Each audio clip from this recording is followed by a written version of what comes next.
do believe that this relationship will grow from strength to strength in the years to come as more and more students from your country make AIT their preferred university of study. Your Excellency, on this note, I want to take this opportunity to extend my sincere thanks to you and to your staff of the High Commission for the support and assistance your office has been given to our students from Nigeria. We do appreciate this effort very much. Thank you very much. Wow,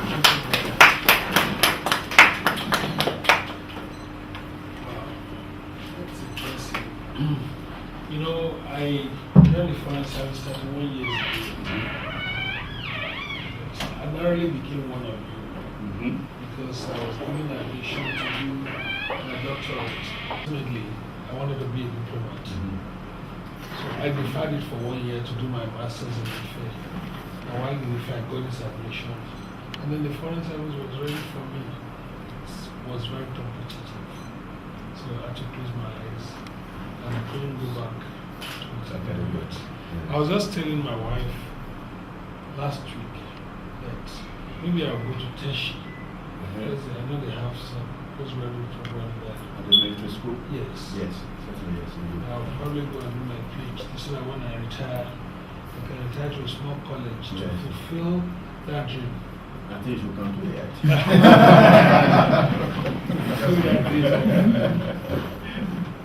Lecturing in African government and politics, or foreign policy of African states. I'm so happy and impressed and for the support you are giving to Nigerian students. Education is a door, but you must walk through it. To everything, I particularly want to assure you that this place, as the Nigerian High Commissioner, will be ready at any time to assist you in whatever form, be it relationship with your students' graduation and certifying their credentials with our Federal Ministry of Education, and always do letters to support you. And because the people you are training, it's like you are training a country. But at the end of the day, 70% of them there will end up in the Nigerian market, and they will contribute to the growth of our economy, politics, engineering, whatever field.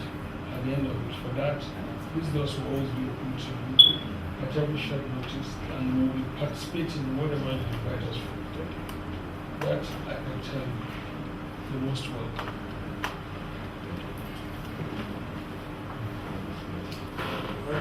Your Excellency, with the permission of the President of the AIT,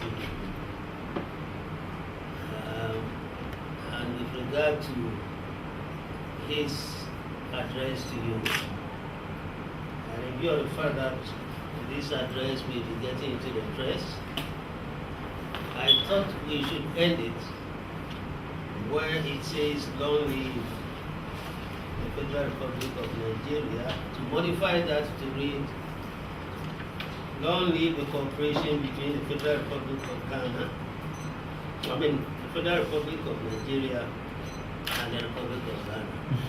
I think if it ends that way, then it will cement the kind of cooperation we have started today and sustain. Absolutely. Right. Thank you. More word to add on to the point raised by our president.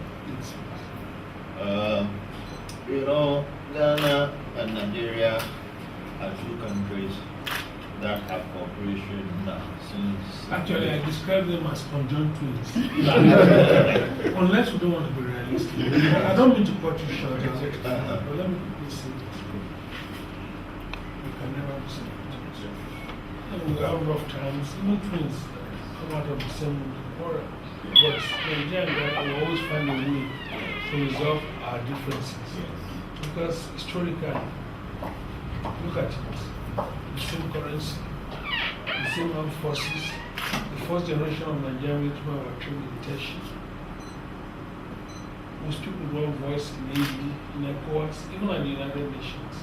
Nigeria can't get. No one look at the history. And if a Nigerian wants to go to anywhere in West Africa, the first choice of places can go to Ghana. They will jump over Benin Republic and Togo. Intermarriage is very strong.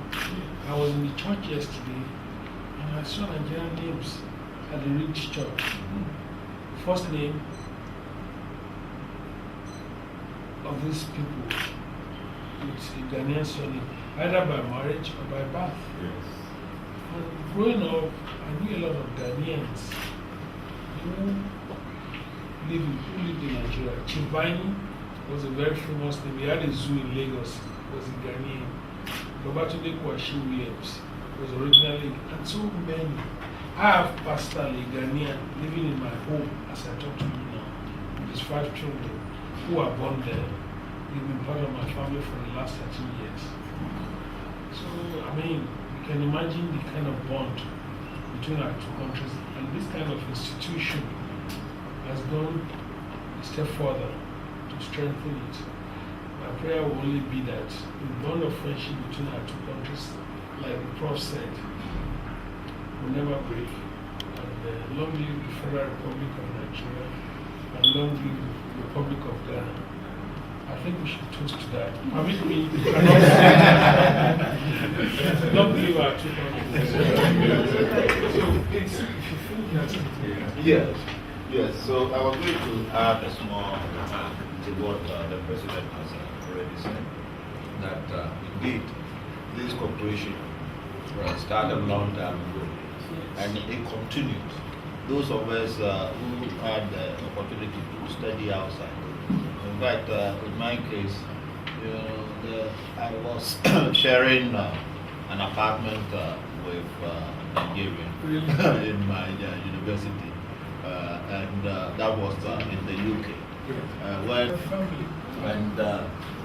Whatever we do, what we have noticed is that we have most of the time, we find that indeed we are learning from each other. Absolutely. This Omatech company that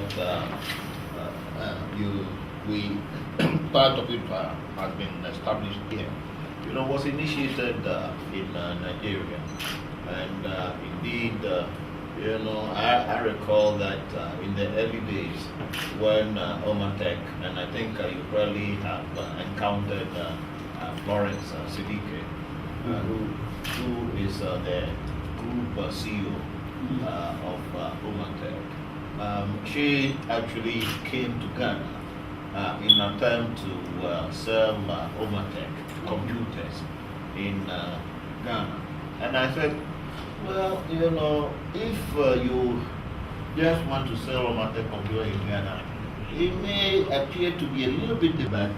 If you were to change slightly to say that you want to actually assemble, and make a similar company here in Ghana, then we may achieve the final objective of having Omatech computers here. And she did agree. And this was the time that I was with the government. So we worked together. I finished my work with the government, and then soon after, when Omatech was established here, the learning from each other, continues today. And I am saying that this opportunity that we have today, that we have for meeting, must probably be regarded as one of such continuous learning that we will do between your country and our country. And we hope that someday we will be talking about companies that stretch from here all the way to Nigeria to cover the whole of West Africa. You have a large market. That's fantastic. You see, it's a very Ghana-Nigeria relationship. I just passed in about 3 weeks ago.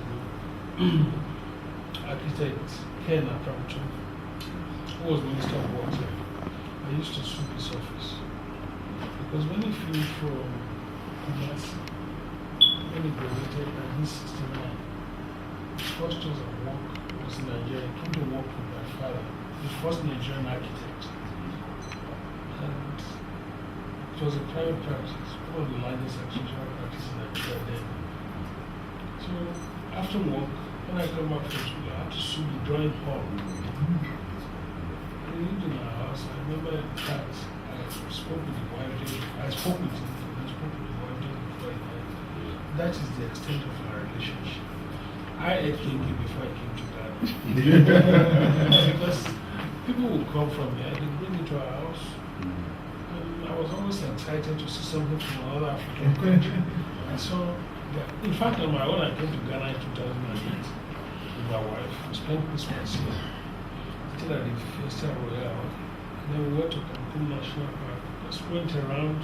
Because Ghana was contributing very well. And we have very strong bond. Playing cricket with Ghana, playing football. So many things we did in common. Not knowing that one day I'll find myself there. So coming to Ghana for me was a pleasure. And I feel very much at home. I've met finest gentlemen and ladies in this country. I'm very happy and very proud to be Nigerian principal envoy of this country. And also to be associated with an institution like yours. Who, like I said earlier on, will give you every support all the way that you help the university get to the zenith. Well, you've talked in the 60s. And for 3 years, my roommate was a Nigerian, Amanda Bisia. He's a professor of physics at Ibadan University. Okay. And for 3 years we were together. And for those 3 years, we were the only Africans in the physics department of MIT. And In Massachusetts. yes, yeah, this same school that has become, we're trying to fashion ourselves after. And this gave me an opportunity to actually, for the first time, learn about another Ghanaian, another Nigerian, another African who is a Nigerian, not a Ghanaian. And we really, we were senior people, of course, at that time. The other people were all undergraduates, young people. And it was a wonderful thing. Our relationship continues today. He's retired. I think he lives on Lagos Island. And he's got a company, a consultancy company where they, in fact, look at nuclear reactors and they fund nuclear reactors. His wife is also is a doctorate in biology or something, and they have this. And so the relationship between Nigerians and Ghana, but it's several years. And Very I think just before I came here, when I was waiting in the sitting room, I saw a paper, a Nigerian paper. So I flicked it and I was looking at it, and it said 10 things Ghanaians think of Nigerians. Very, very interesting. Ghanaians think you are rich. Ghanaians think Nigerians are, they will not allow people to, work for them at all, whether it's in heaven or in America.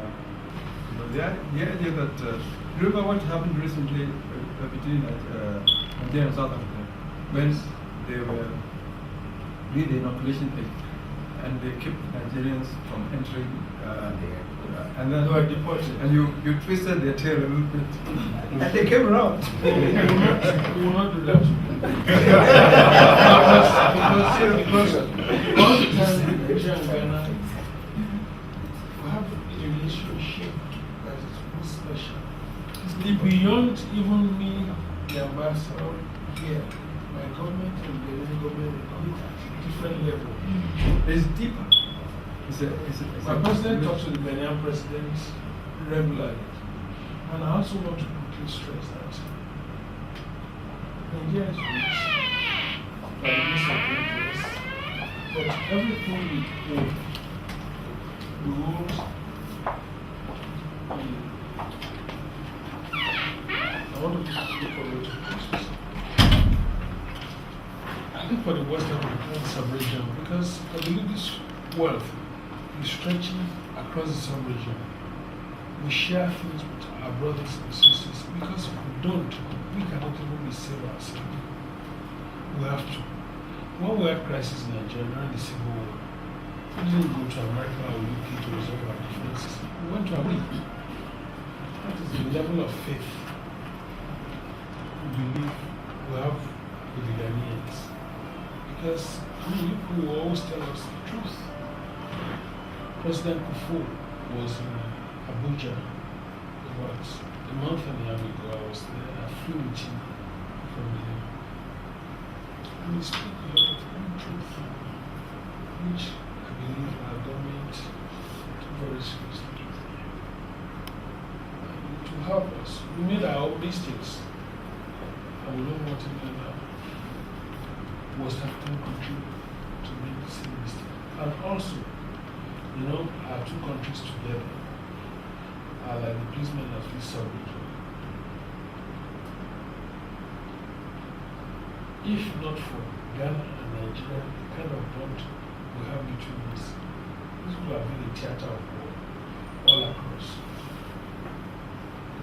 Nigeria and Ghana form the ECOWAS. If Nigeria and Ghana did not cooperate, fortunately Togo joined us, there will be no ECOWAS.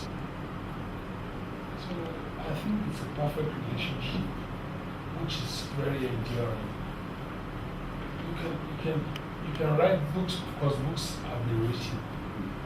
You can see so many volumes of different things that has to do with many things that you can ignore, but Nigeria and Ghana value so much. Nigeria, for instance, I know under no circumstances we never, if we have the chance, let Ghana go down economically. Anyway, it's not possible. Because Ghana